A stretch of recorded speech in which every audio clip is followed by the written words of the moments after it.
Hi, Tim Crowder on a day waiting, they happen, waiting, they solve. Welcome to our channel.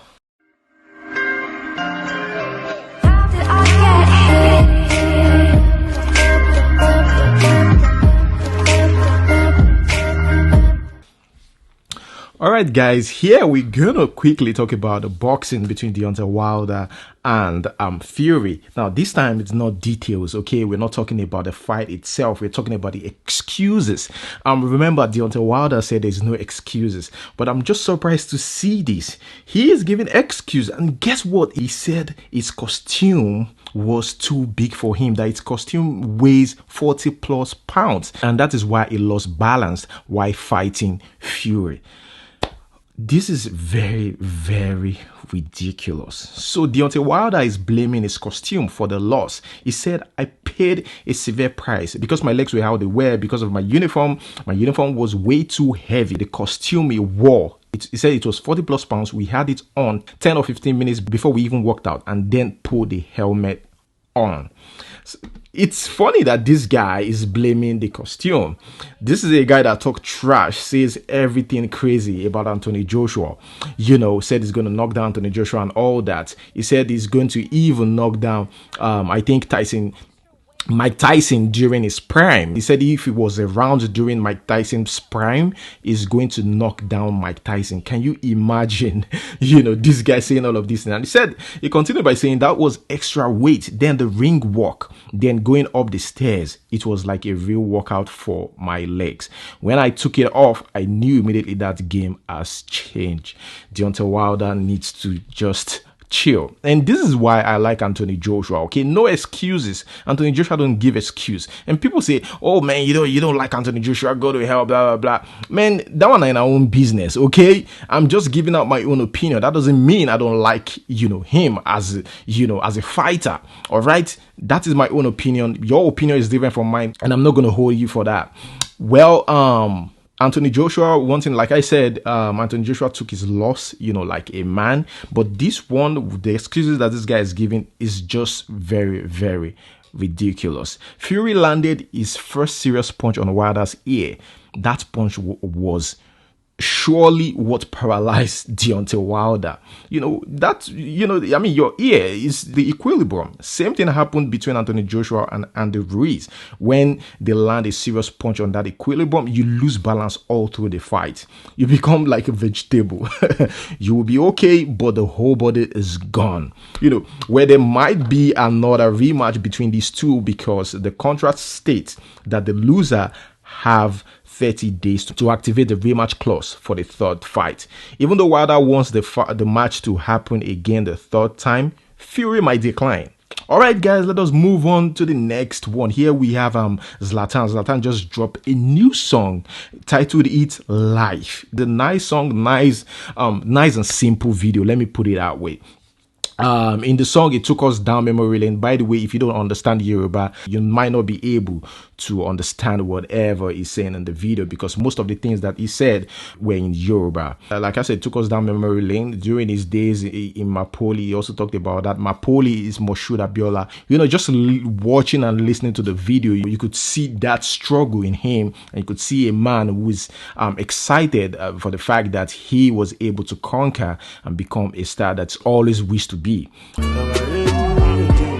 ọdún mẹ́ta ni mo fi wá admission tí máa fi school sọ̀rọ̀ burúkú táwọn bí ó ti sọ àwọn tó sọ̀rọ̀ gan wọn tí lówó tuition wọ́n bí ní pé tí bá lọ school mo máa secure future orí ọ̀rọ̀ làwa mo bára mi máa poli mo squad lọ́dọ̀ Razaki ló ṣe jẹ́ òun mọ́ story. All right, guys, still on Zanku, who I'm talking about, Zlatan Ibile. Okay, Zlatan Ibile has a record label, right? Signed a guy, Papi Snoop. That's the name of the guy. And there's something I don't understand. After the video, they said directed by Zlatan Ibile. I don't get it. Is Zlatan into videography now? I don't get it. Or he just directed and the video guys did their thing. Guys, let us talk about what has been going on in the Nigerian music industry, okay, for some time now. All right, I've talked about this, but I haven't really gone into details about all of these things, right? The Nigerian music industry has become an industry where musicians that still have a long way to go sign other musicians. That's what the industry has turned out to be. Even though they're popular, they're still pushing, irrespective, they're still pushing, okay? They still want to, widen their horizon. They still want to reach more people and stuff like that. But these days, they just sign other upcoming musicians. Why this seem like a good thing for the upcoming musicians, right? It's still a dangerous thing for their careers. It's funny and at the same time scary. A musician who is very much active in the music industry, who is very busy working on his craft and trying to expand as a musician, signs up and coming ones. Only few has been able to get away with this. The likes of Olamide, who's fully into it now and only release songs once in a while, unlike before. But the truth of the matter is, this has affected his delivery as a rapper and as a musician, because managing a record label is a serious job on its own. In my last video, I just talked about his album or his EP, not being good enough, not meeting that Olamide standard. That's my own opinion, by the way.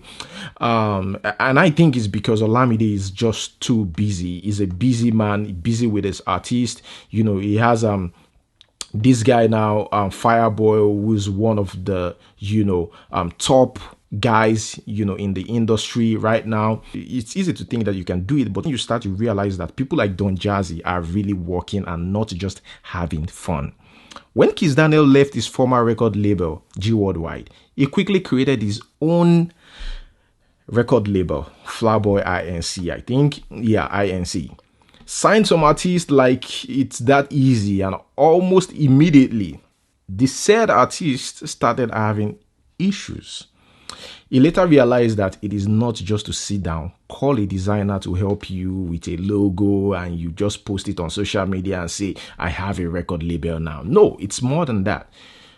Could you believe Kizz Daniel didn't even register his record label with the federal government of Nigeria? In fact, it got to a point where people started suspecting Kizz Daniel's record label, Flyboy Inc.,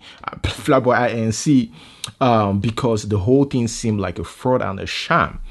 One of the guys who first signed to his record label was Barry J, who revealed that he helped Kizz Daniel register his record label, Flyboy Inc., with the federal government, because Kizz Daniel has refused to do that. And he said if Kizz Daniel wants to get the paperwork from him, then he will have to work for it, like seriously work for it. So seems like Barry J, has the whole document of Flyboy Inc. I don't know what's up with that right now.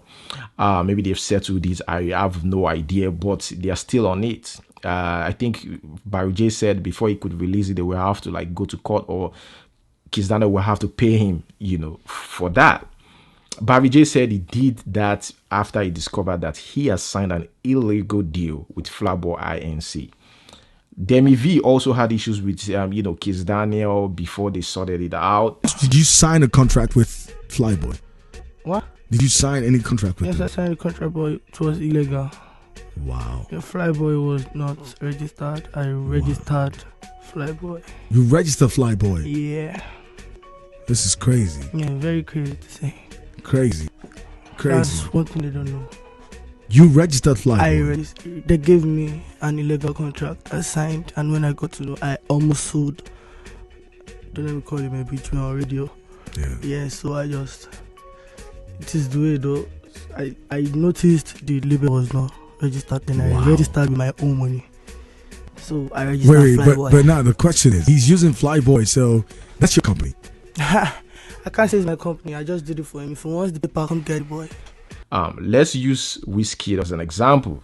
After he left EME, he launched his own record label almost immediately. Signed LAX. The only big songs LAX had under Starboy were the ones he featured Wizkid. That's all. Nothing again. LAX had to leave because he wasn't getting enough attention, from Wizkid. Wizkid was too busy then. And Wizkid was at the top, getting shows and all that, was super busy there. Check out Wizkid's recent signee, Terry, too.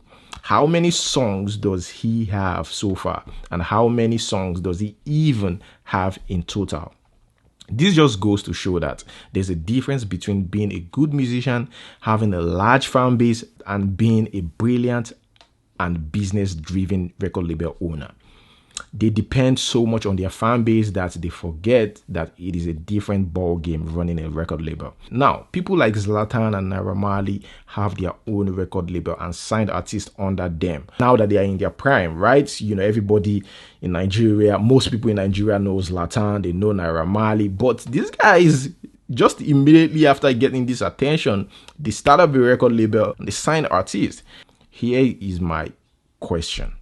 Do these musicians create a record label to let us know they are now a boss, or they really mean business? All right, guys, that is it. Let me know what you think about that in the comment section below. Let us move on to the question of the day.